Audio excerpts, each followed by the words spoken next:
dan meliharaku seumur hidupku. Dia menyanggaku dan meliharaku seumur hidupku. Dia menyanggaku dan meliharaku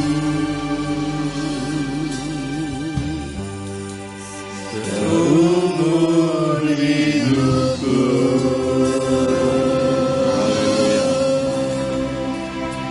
Mari kita proklamirkan nama Yahweh. Kita bangkit berdiri bersama-sama. Shema Yisrael, Yahweh Eloheinu, Yahweh Echad. Shema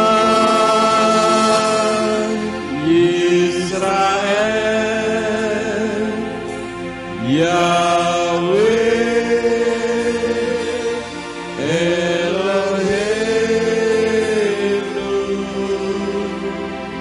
Yahweh Echad. Shema Indonesia, Shema Indonesia, Yahweh Eloheinu, Yahweh Echad. Shema Ambarawa, Shema Ambarawa, Yahweh Eloheinu, Yahweh Echad. Baru Semkemo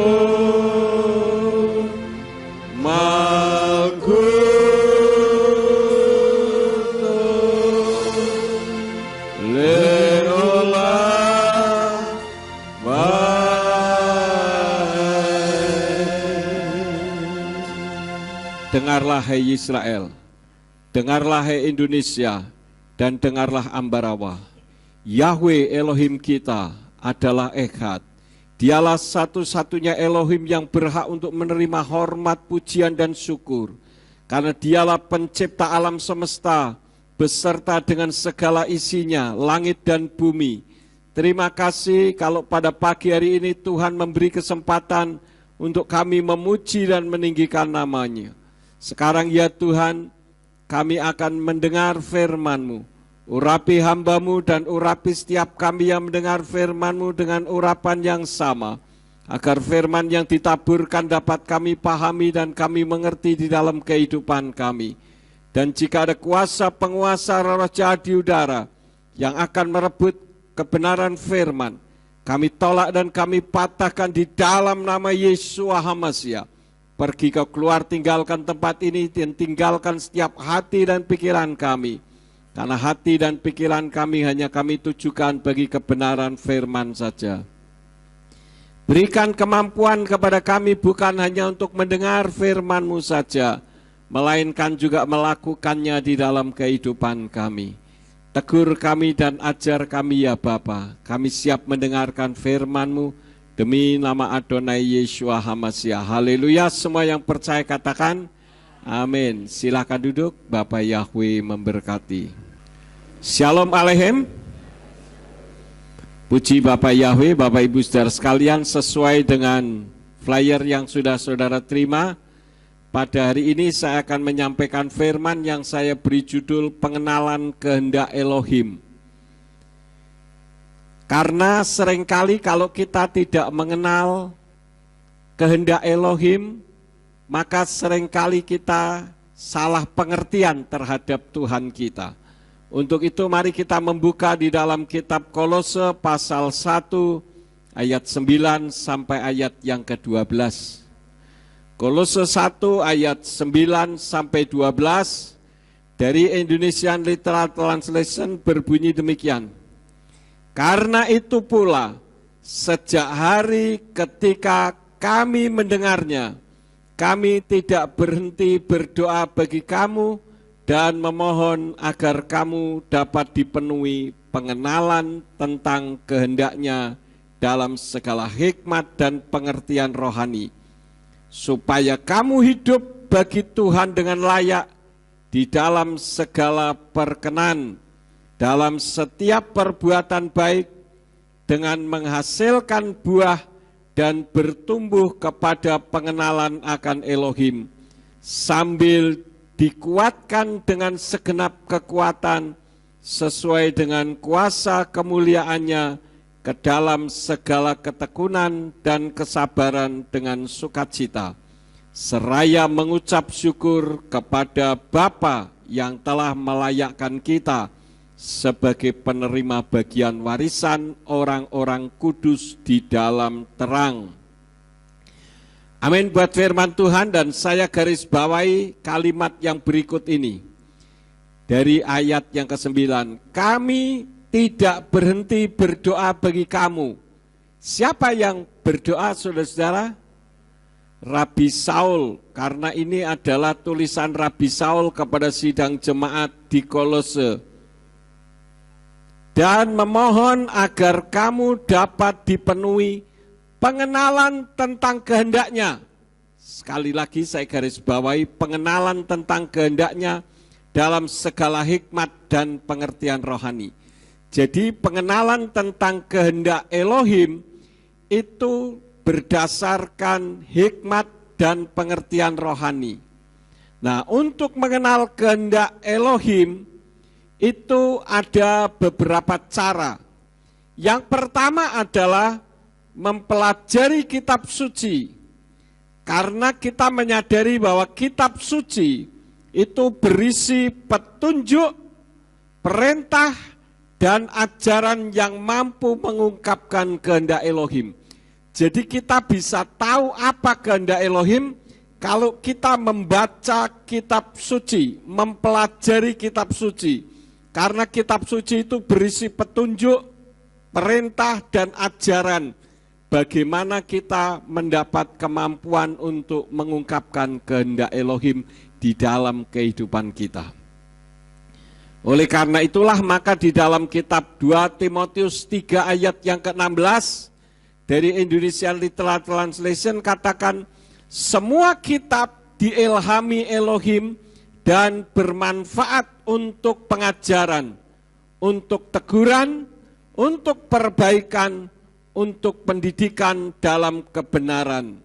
Inilah yang dimaksud dengan pengenalan kehendak Elohim yang bisa kita dapatkan dengan cara kita memahami firman Tuhan.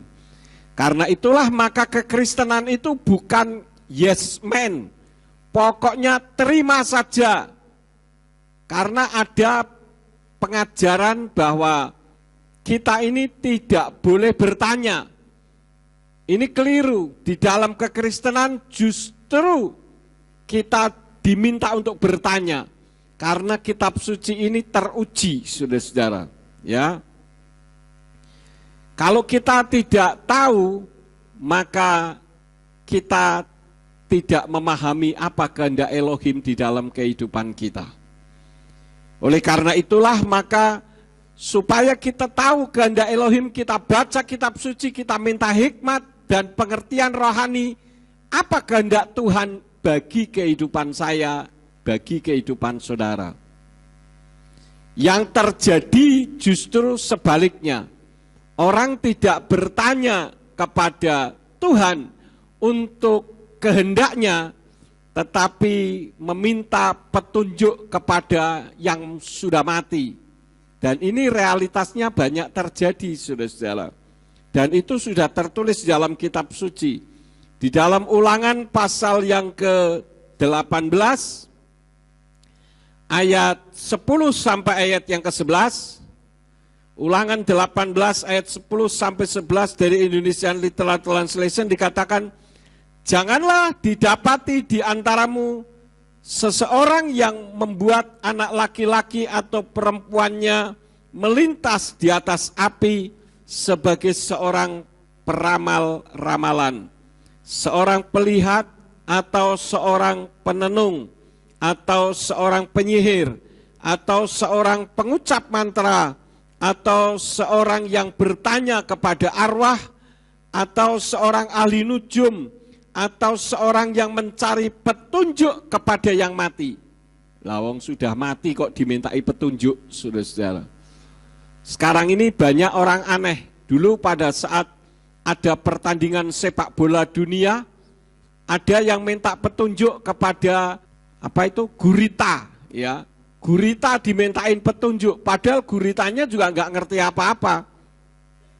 Terus minta petunjuk apa lagi dulu pernah ada kan?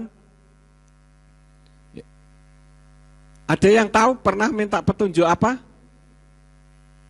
Ya, saya lupa soalnya, saudara-saudara. Ya, ikan juga pernah ditanya. Lah ikan kok ditanya? Memang orang itu aneh-aneh, saudara-saudara. Contoh orang minta petunjuk kepada yang mati. Pergi ke kuburan, Mbah, dalam badai kawin, Mbah. Minta petunjuk dari yang mati. Lah padahal ini kan menunjukkan orang yang tidak minta dijawab. Kalau dijawab dari dalam kuburan itu mengatakan, "Ya cuk, tak restui." Apa kira-kira yang terjadi? Lari, saudara-saudara. Lah ini kan berarti tidak minta jawaban. Tetapi realitasnya demikian dan sudah ada sejak zaman kitab suci. Orang minta petunjuk kepada yang mati, minta petunjuk kepada ahli nujum, seorang yang mencari petunjuk kepada arwah. Padahal yang memberi petunjuk itu bukan arwah. Arwah sudah tidak bisa apa-apa. Yang memberi petunjuk siapa? Setan, saudara-saudara. Ya. Tetapi itulah realitasnya. Yang pertama minta petunjuk kepada yang mati. Yang kedua minta petunjuk kepada pemanggil arwah. 1 Samuel 28 ayat yang ke-7. 1 Samuel 28 ayat yang ke-7 dari Indonesian Literal Translation berbunyi, dan Saul berkata kepada para pelayannya, "Carilah bagiku seorang wanita dengan kemampuan memanggil arwah orang mati, dan aku akan pergi kepadanya dan minta petunjuk kepadanya." Dan para pelayannya berkata kepadanya, "Ketahuilah, seorang wanita dengan kemampuan pemanggil arwah orang mati ada di Endor." Jadi ada orang yang memang memanggil arwah. Saya teringat dulu ketika saya masih nakal, masih remaja. Pak Pola, sahabat saya, tahu persis dulu waktu masih sama-sama sekolah di SMA. Saya itu naiknya sepeda motor CB merah, saudara-saudara. Ya, dan saya naik kendaraan itu dari Pekalongan sampai ke Jogja, melewati hutan roban. Tidak takut saya. Bahkan dulu pernah melakukan ekspedisi dengan beberapa teman masuk ke tengah hutan di alas roban itu. Ketika ada jalan setapak, kemudian ada pohonnya melintas, maka sepeda motornya diangkat rame-rame dan sebagainya. Nah itu pernah saya lakukan, saudara-saudara. Nah dulu ketika saya masih remaja, saya pernah belajar sebuah ilmu. Saya tidak perlu sebutkan namanya. Ketika kita menghadirkan roh, katakanlah roh Bruce Lee, begitu ya, maka saya bisa melakukan gerakan-gerakan seperti Bruce Lee. Padahal saya tidak pernah belajar ilmu kungfunya Bruce Lee, tetapi gerakannya bisa dicontoh. Kira-kira siapa yang menggerakkan itu, saudara-saudara? Setan yang menggerakkan, ya. Oleh karena itulah maka kitab suci mengajarkan kepada kita jangan minta petunjuk kepada pemanggil arwah.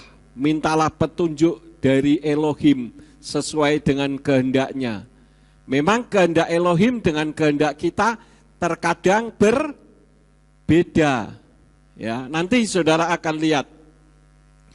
Kita melihat di dalam 1 Samuel 28 ayat yang ke-7 tadi, Saul meminta petunjuk kepada pemanggil arwah orang mati. Hasilnya apa? 1 Tawaris 10 ayat yang ke-13. 1 Tawaris 10 ayat yang ke-13 dari Indonesian Literal Translation dikatakan, demikianlah Saul mati karena pelanggarannya yang ia lakukan melawan Yahweh, melawan firman Yahweh, dan bahwa dia tidak memeliharanya, dan juga karena meminta petunjuk kepada pemanggil arwah.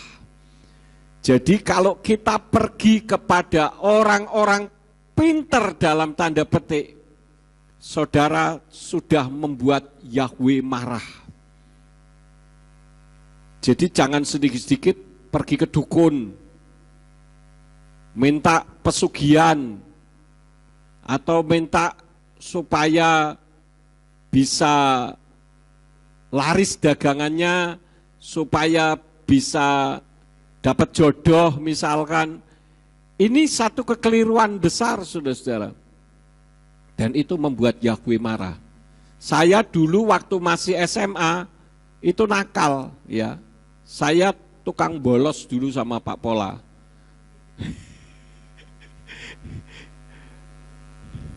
Pak Pola dulu juga nakal, saudara-saudara. Tapi sekarang luar biasa beliau mengasihi Tuhan. Ya. Dulu Pak Pola itu kecil, saudara-saudara. Tidak sebesar sekarang. Dulu seperti Pak Denny begitu, ya. Nah, dulu saudara-saudara, saya pernah di Jogja itu ada pertandingan bulu tangkis. Nah, orang tua saya dulu juga enggak dekat sama Tuhan. Walaupun Kristen, tapi Kristen-Kristenan, bukan Kristen tenanan. Saya mau pertandingan badminton. Karena saya hobi badminton, saudara-saudara. Saya juara kecamatan badminton. Nah, ternyata pada saat itu saya harus berhadapan dengan juara kota Yogyakarta. Di lapangan depan sekolah SMA kita, Pak Pola. Ya, itu ada lapangan di situ. Apa namanya lapangannya? Kridosono, ya betul. Lapangan Kridosono. Dulu saya main badminton di situ waktu pertandingan. Nah, saya cerita sama papa saya, "Pak, saya mau pertandingan badminton." Waktu itu masih babak penyisihan. Papa saya pergi ke dukun, saudara-saudara. Karena papa saya dulu tidak cinta Tuhan, pergi ke dukun, minta minyak wangi, dikasih minyak wangi, disuruh nempelkan di bawah hidung sini. Pada saat badminton, oleskan sebelum mulai, pasti menang. Wah, lah pertama lawan saya babak penyisihan kan yang ringan-ringan, menang. Wih, manjur saudara-saudara, ya. Lah sampai terakhirnya babak penyisihan yang kedua atau ketiga, saya harus berhadapan dengan juara kota Yogyakarta. Ya tentu lebih menang kota Yogyakarta toh ya. Saya ngolesinya bukan 1, 10 kali. Biar menang, saudara-saudara. Tapi wong bukan levelnya, ya saya digoncang sana sini, saudara-saudara. Wah lah ini berarti dukunnya orang bener ini. Nah padahal itu tidak terpengaruh, saudara-saudara. Sama sekali tidak ngaruh. Itu hanya sugesti saja. Nah kalau itu ngaruh lah, dukunnya jadi juara badminton seluruh Indonesia, betul enggak? Lawan saja sama zaman itu Lim Swee King. Lim Swee King dilawan sama dia, diolesi sendiri, atau bila perlu mandi air minyak wangi, menang-menangan terus, ya toh? Tapi dasar belum tahu kebenaran, ya begitu, saudara. Oleh karena itu, ya saya bersyukur Tuhan memanggil saya untuk mempertobatkan saya. Jadi jangan sekali-kali minta petunjuk kepada pemanggil arwah. Kalau orang sakit, ya ini kalau orang sakit pergi ke dukun A nggak sembuh. Padahal sakitnya ini disantet orang misalkan. Kemudian pergi ke dukun B sembuh. Itu karena roh yang menguasai orang tersebut itu di bawah roh dukun yang menyembuhkan itu. Tetapi roh itu akan transfer, jadi semakin meningkat. Bisa dipahami saudara-saudara? Itulah cara kerja setan. Ya, itu yang pertama. Jadi dengan cara membaca kitab suci sehingga kita bisa tahu. Yang kedua, berdoa pribadi minta kehendak Elohim terjadi dalam kehidupannya. Karena dengan berdoa Tuhan memberikan hati untuk memahami kehendak Tuhan. Jadi Tuhan yang memberikan di dalam hati kita apa sih kehendaknya? Biasanya yang seringkali diminta adalah adanya damai sejahtera dan tidak. Walaupun itu juga bukan ukuran, saudara-saudara. Tergantung bagaimana iman orang tersebut. Di dalam Efesus 5 ayat 16-17 dari Indonesian Literal Translation katakan, manfaatkanlah kesempatan karena hari-hari ini adalah jahat. Sebab itu janganlah kamu menjadi bodoh, tetapi sambil memahami apa kehendak Tuhan. Jadi untuk memahami kehendak Tuhan dengan cara berdoa, nanti Tuhan akan memberikan kehendak. Dulu pada saat pertama kali saya mau ke Ambarawa, saya sebetulnya sudah diminta ke Lasem untuk jadi gembala sidang di Lasem. Kemudian diminta juga menjadi gembala sidang di Jalan Nias, Semarang. Pada saat itu saya minta kehendak Tuhan, saya pergi ke Bukit Doa di Ungaran itu, saya berdoa di sana. Saya bilang, Tuhan berikanlah sejahtera di dalam kehidupan saya, kemana saya harus berangkat. Ternyata tidak ke Lasem dan tidak ke Semarang, tetapi ke Ambarawa. Dan saya mendapatkan penglihatan di situ. Ya, cukup panjang ceritanya. Kemudian saya pelayanan ke Ambarawa. Demikian pun pada saat saya disingkirkan, pada saat itu saya ditelepon dari Argentina, minta supaya saya melayani di Argentina. Saya bilang, dari mana Bapak tahu saya tidak melayani lagi? Saya baca dari internet katanya.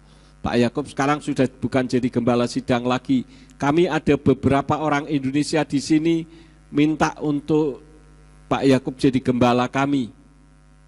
Saya bilang, nanti saya kasih jawaban 1 minggu ya. Saya berdoa dulu.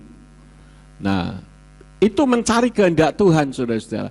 Secara pikiran manusia, oh jadi pelayanan saya di Indonesia ini dihancurkan supaya kalau saya pergi ke Argentina, saya ndak gelo, ndak kecewa. Gitu loh saudara-saudara, itu yang ada di dalam pikiran saya. Tapi ketika saya berdoa, pada saat itu saya ingat di tempat rumahnya Tante Samsik pada saat itu, ya, karena saya ngungsi di sana, saya diusir malam hari. Kemudian saya lihat Bu Yakob, Simeon, dan Dina pada saat itu sudah pada tidur. Saya berdoa sendiri. Dan pada saat berdoa itulah saya mendengar suara Tuhan. Saya pertama tanya, Tuhan, kalau memang ini kehendak Tuhan, saya akan berangkat. Tapi kalau tidak, tolong orang itu jangan telepon saya lagi. Saya kasih waktu 1 minggu. Ternyata sampai sekarang ini pun orang itu tidak pernah telepon dan saya tidak tahu siapa orangnya. Kemudian saya mendengar suara Tuhan audible seperti suara iklan yang dari Mayora. Begitu saudara-saudara, suaranya mantap, gede begitu. Suaranya mengatakan, hambaku jangan tinggalkan kota ini karena aku akan ubah Indonesia dari sini. Wah, saya mantap saudara-saudara. Saya berangkat ke Argentina karena juga saya sudah minta petunjuk kalau memang bukan dari Tuhan supaya jangan telepon lagi. Saya juga pernah diminta di Hawaii untuk menjadi gembala sidang di Hawaii. Sampai majelisnya nangis-nangis di depan saya. Waktu itu saya sedang berjalan-jalan dengan seorang hamba Tuhan dari Belanda. Kami sedang jalan-jalan, kemudian ketika pulang sampai rumah didatangi oleh 2 majelis gereja meminta untuk saya menggembalakan. Dan saya katakan saya tidak dipanggil Tuhan untuk ke sini. Saya punya teman sarjana teologi dan pintar main musik, mau enggak? Orangnya katakan, ya sudah mau Pak, daripada Pak Yakub tidak mau. Padahal dia sudah nangis-nangis, saudara-saudara. Dan pada saat itu pendeta Yonas Trimulyo pada saat itu menjadi pejabat gembala sidang di Balapulang, Tegal ke Selatan. 5 tahun menggantikan saya di situ. Itu gereja jemaatnya sedikit, gerejanya gedungnya ada setannya. Kalau malam seringkali diketahui ada perempuan rambut panjang duduk di dalam gereja. Dia sudah 5 tahun dan merasa cukup untuk ada di situ. Lalu dia berdoa, Tuhan, saya sudah tidak mampu lagi di sini, saya pengen pindah di tempat manapun Tuhan perintahkan saya akan berangkat. Kemudian ketika dia amin, saya telepon dari Hawaii, saudara-saudara. Pak Yonas, ini ada pelayanan di Hawaii, mau enggak? Wah, ini benar-benar jawaban doa, saudara-saudara. Langsung saya mau Pak Yakub. Ya sudah, urus surat-surat. Dan sekarang beliau ada di Los Angeles. Dan Tuhan memberkati pelayanannya. Kemarin waktu saya ke Amerika juga saya ketemuan dengan beliau. Ya, Tuhan pakai dengan luar biasa. Jadi inilah bagaimana caranya kita meminta kehendak Tuhan dengan cara berdoa. Yang ketiga, melalui studi teologia. Studi teologia yang dimaksud bukan berarti sekolah teologia yang memiliki titel, bukan itu. Tetapi menyelidiki firman. Karena kita berbicara soal firman itu sudah berteologia. Karena studi teologia dapat membantu memberikan pemahaman lebih dalam tentang aspek-aspek kehendak Tuhan. Apalagi kalau sekolah teologi yang bertitel, ya lebih bagus juga. Tapi bukan untuk pamer titel atau merasa lebih hebat dari yang lain, merasa lebih mengenal Tuhan, meskipun kenyataannya justru sebaliknya. Saudara yang tidak sekolah teologi, tidak pernah duduk 1 hari pun di sekolah teologi, saudara lebih paham tentang Tuhan daripada orang-orang yang sekolah teologi.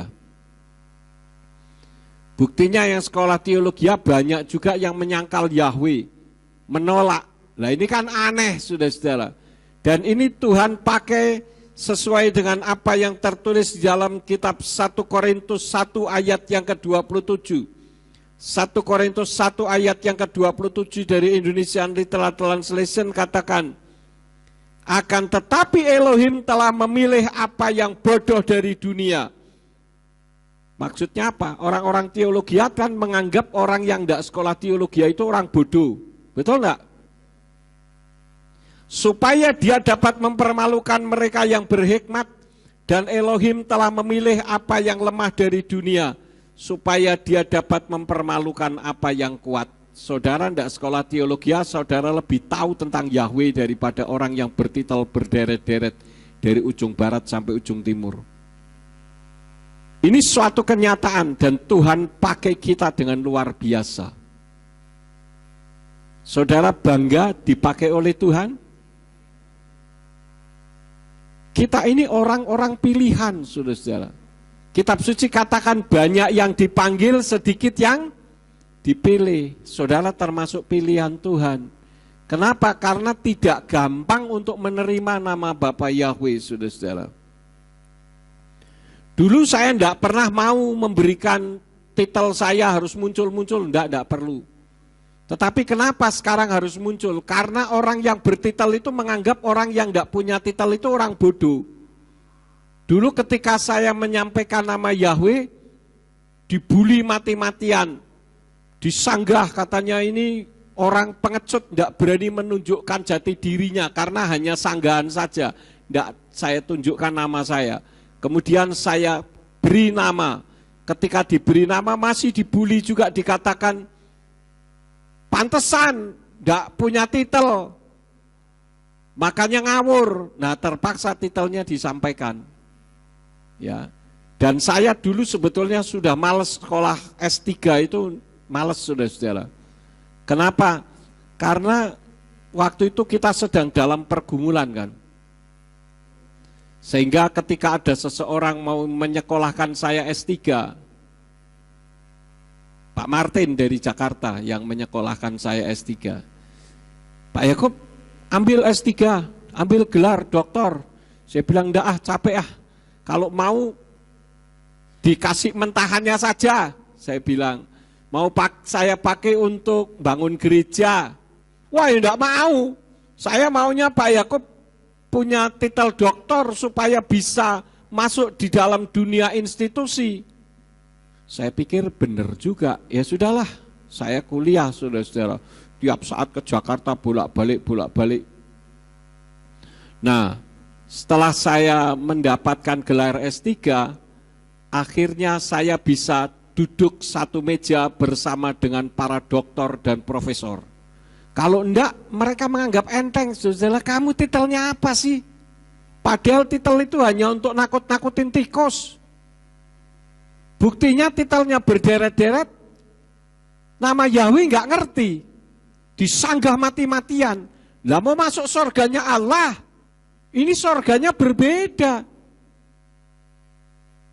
Jadi pemahaman teologia itu juga bisa memberikan cara, aspek-aspek untuk lebih mengenal Tuhan. Walaupun ada banyak yang tidak bisa mengenal. Yang keempat, bimbingan dari pemimpin rohani. Mengenal kehendak Elohim, jika tanpa bimbingan pemimpin rohani yang sudah struggle dengan dirinya sendiri dan telah menyelesaikannya, akan menyebabkan beberapa dampak. Karena itu perlu adanya bimbingan rohani atau payung rohani, tudung rohani, ya, yaitu pemimpin yang sudah menyelesaikan dengan dirinya sendiri.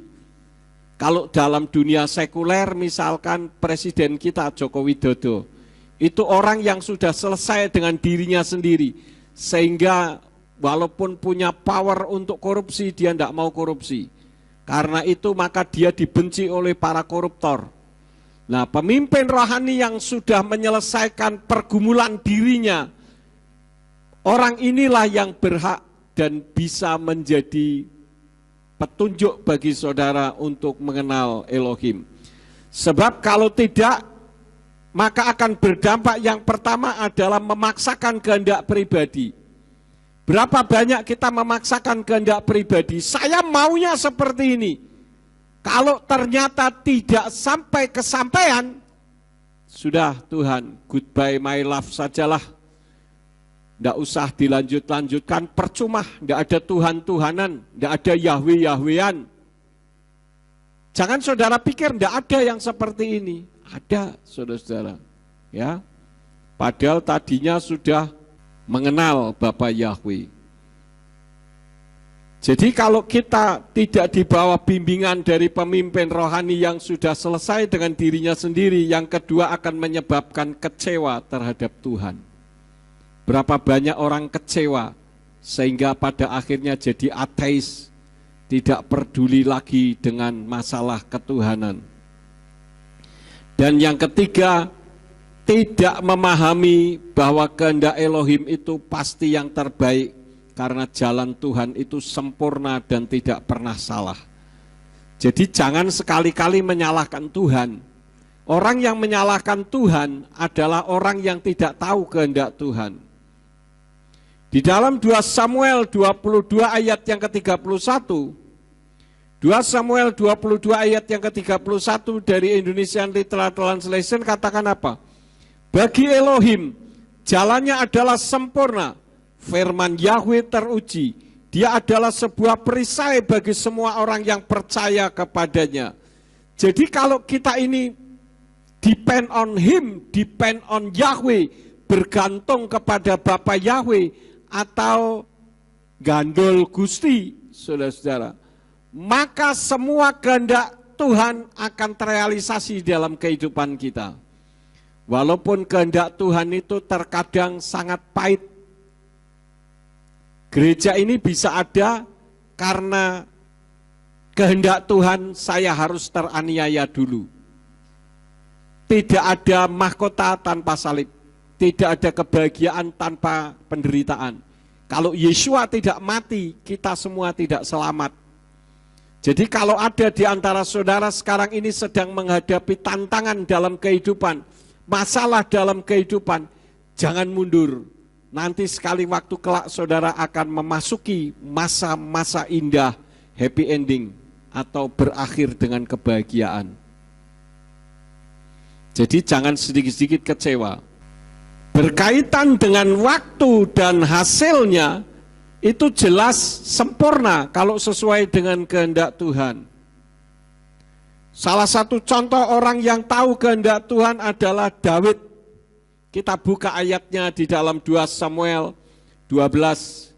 2 Samuel 12 ayat 18 sampai 23 dari Indonesian Literal Translation yang demikian bunyinya. Dan terjadilah pada hari yang ketujuh, anak itu mati. Maka hamba-hamba Daud takut untuk mengatakan kepadanya bahwa anak itu sudah mati.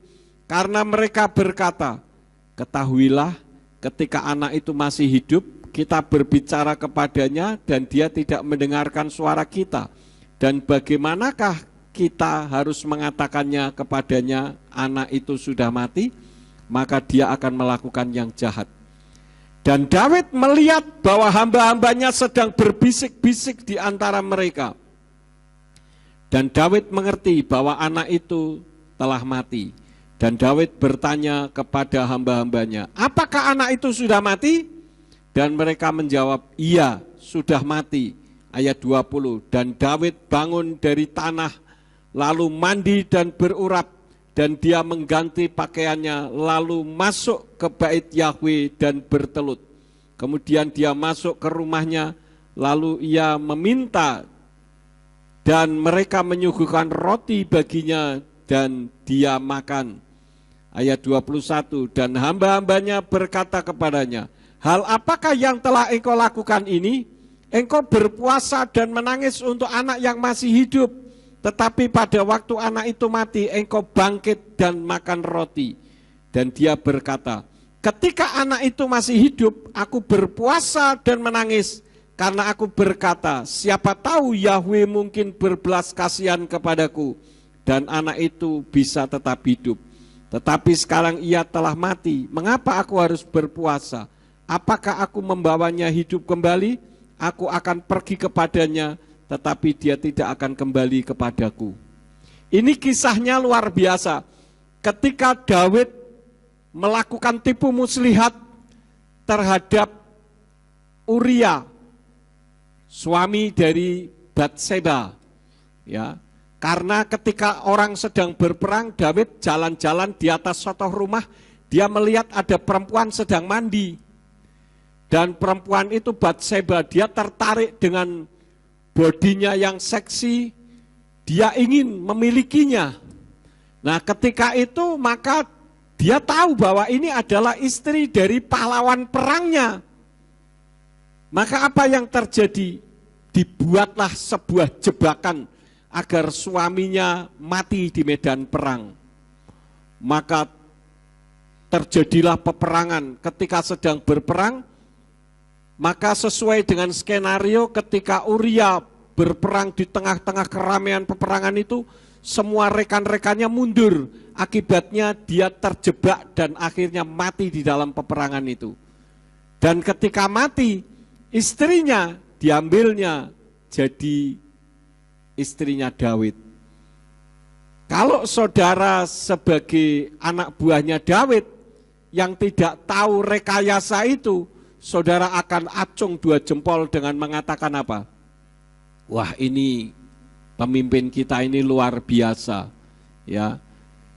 Ketika suaminya mati, istrinya tidak disia-siakan tetapi ditariknya ke istana menjadi istrinya. Artinya membuat istrinya tidak menderita.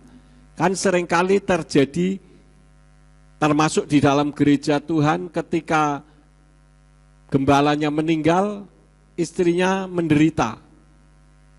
Demikian pun banyak kejadian-kejadian yang serupa seperti itu. Habis manis, sepah dibuang. Tetapi tidak demikian halnya dengan Daud. Dia membawa istri dari pahlawan perangnya menjadi istrinya. Tetapi Yahweh tidak bisa dikelabui. Dia menegur Daud melalui Nabi Natan. Tetapi Batseba sempat mengandung, kemudian melahirkan anak. Nah, anaknya ini dipukul oleh Tuhan sehingga sakit-sakitan. Ketika anaknya sakit-sakitan, Daud berdoa, berpuasa, minta supaya Tuhan menyembuhkannya. Dia tidak mau makan, tidak mau melakukan aktivitas, pokoknya semacam orang putus asa begitu. Dia terus bergumul, minta kepada Bapa Yahweh supaya anak dari hasil hubungan gelap dengan Batseba ini bisa hidup, bisa sehat kembali. Tetapi hasilnya anak ini mati. Maka anak buahnya Daud bilang, berbisik-bisik, bagaimana ya kita caranya ngomongin kepada Raja Daud ini? Karena ketika anak itu masih sakit-sakitan, dia tidak mau makan, tidak mau melakukan aktivitas. Apa jadinya kalau diberitahu anaknya mati? Betul tidak, saudara-saudara? Betul, logis ya? Tapi ketika mereka kusak-kusuk, Daud tahu, wah anak ini pasti mati. Kemudian Daud tanya, apakah anak itu sudah mati? Mereka tidak berani bohongin. Ya, anak itu sudah mati. Ketika Daud tahu anaknya sudah mati, langsung dia menyelesaikan puasanya, dia mandi, berurap, kemudian dia melakukan aktivitas seperti sedia kala. Lah, anak buahnya kaget, bingung, loh kok seperti ini? Saya kira dia akan melukai tubuhnya sendiri. Ternyata kok tidak. Apa jawaban Daud? Ketika anak itu masih hidup, aku berpuasa dan menangis, karena aku berkata, siapa tahu Yahweh mungkin berbelas kasihan kepadaku. Tetapi ketika Yahweh menghendaki anak itu mati, artinya itulah kehendak Bapa Yahweh bagi anak tersebut. Maka Daud langsung menyelesaikan puasanya. Ini sebagai contoh bahwa bahwa Daud itu melakukan kehendak Bapa Yahweh. Sesuatu yang tidak enak loh, saudara. Anak yang diharapkan hidup ternyata mati. Tapi dia bersyukur kepada Bapa Yahweh. Ya. Daud tidak kecewa terhadap Tuhan. Bagaimana dengan kita? Ketika kita meminta sesuatu dan sesuatu yang kita minta itu tidak kunjung datang, kecewakah kita? Halo? Kecewa saya, aduh kecewa saya. Tapi kitab suci mengajarkan jangan kecewa karena kehendak Bapa Yahweh itu sempurna adanya. Jadi akibat orang yang tidak tahu kehendak Elohim ketika sesuatu yang sudah diharapkan terjadi tetapi tidak terjadi membuat dia kecewa. Yang kedua, Daud tetap bergairah mengarungi kehidupan, artinya tidak putus asa. Nah, ketika saudara berdoa dan doanya tidak dijawab dengan jawaban ya atau tunggu, tetapi dijawab tidak, apakah saudara tetap bisa bergairah mengarungi kehidupan, atau saudara hidup ogah mati pun tak mau? Bingung jadinya saudara, hidup ogah mati tak mau. Jadi bingung ya. Yang ketiga, tidak mengambil jalan pintas atau shortcut dengan cara gantung diri, terjun diri, atau bunuh diri. Tidak seperti Yehuda Iskariot. Yehuda Iskariot ketika dia kecewa karena dirinya telah melakukan kesalahan menjual gurunya, maka dia menggantung diri. Padahal Tuhan masih memberi kesempatan kepadanya, tetapi dia tidak mengambil kesempatan itu. Dan yang keempat, tidak mudah ngambek atau minta dihormati. Berapa banyak kita seringkali seperti itu, minta dihormati, mudah ngambek. Pokoknya kalau Pak Yakob belum datang ke rumah saya, sorry ya, jangan harap saya akan pergi ke gereja, no way. Nanti saya datang, selamat pagi Bapak, selamat pagi Ibu. Oh iya, mari masuk. Wah ya, baru mau masuk ke gereja. Itu sudah bukan zamannya. Itu zaman VOC dulu, saudara. Zaman sekarang adalah kita harus menyala dan berapi-api di dalam Bapa Yahweh. Amin. Dan yang terakhir tentu saja tidak mengecewakan Elohim, karena melakukan kehendak Elohim. Saya akan berikan contoh, nggak usah jauh-jauh, adalah kehendak saya. Saya mempunyai kehendak listrik gereja kalau sudah tidak dipakai, dimatikan. Berapa banyak kali sudah saya tulis di situ besar-besar, tetapi tidak bisa membaca. Listrik tetap pada menyala, padahal tidak digunakan. Ya. Kenapa bisa sampai seperti itu? Kipas angin juga menyala, padahal tidak ada yang dikipasi. Kipas angin itu kan tujuannya dinyalakan supaya orang yang ada di dekatnya merasa nyaman, kan begitu. Lah enggak ada orang kok kipas angin ini menyala. Nah ini kan tidak sesuai dengan kehendak saya. Saya tidak menghendaki hal seperti itu. Seringkali juga saya melihat sound system masih menyala. Ya. Itu juga tidak sesuai dengan kehendak saya. Bahkan kantin itu sudah diberi tulisan gede-gede, awas tikus, jangan sampai tidak ditutup. Karena kantinnya kan kantin kejujuran, jadi tidak ada yang ngawasi. Terkadang lupa, habis beli sesuatu tidak ditutup lagi. Hasilnya apa? Tikus yang beli. Dan kalau tikus yang beli tidak pernah bayar. Dan makannya sedikit-sedikit lagi, dikerikit sini, kerikit sono, kerikit sini, dan itu kalau sudah dikerikit begitu kita buang, saudara-saudara.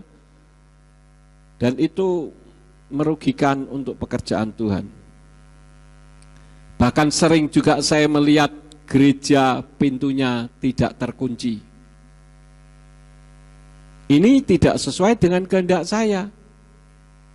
Yang saya kehendaki adalah kita semua itu ada perasaan memiliki, sense of belonging.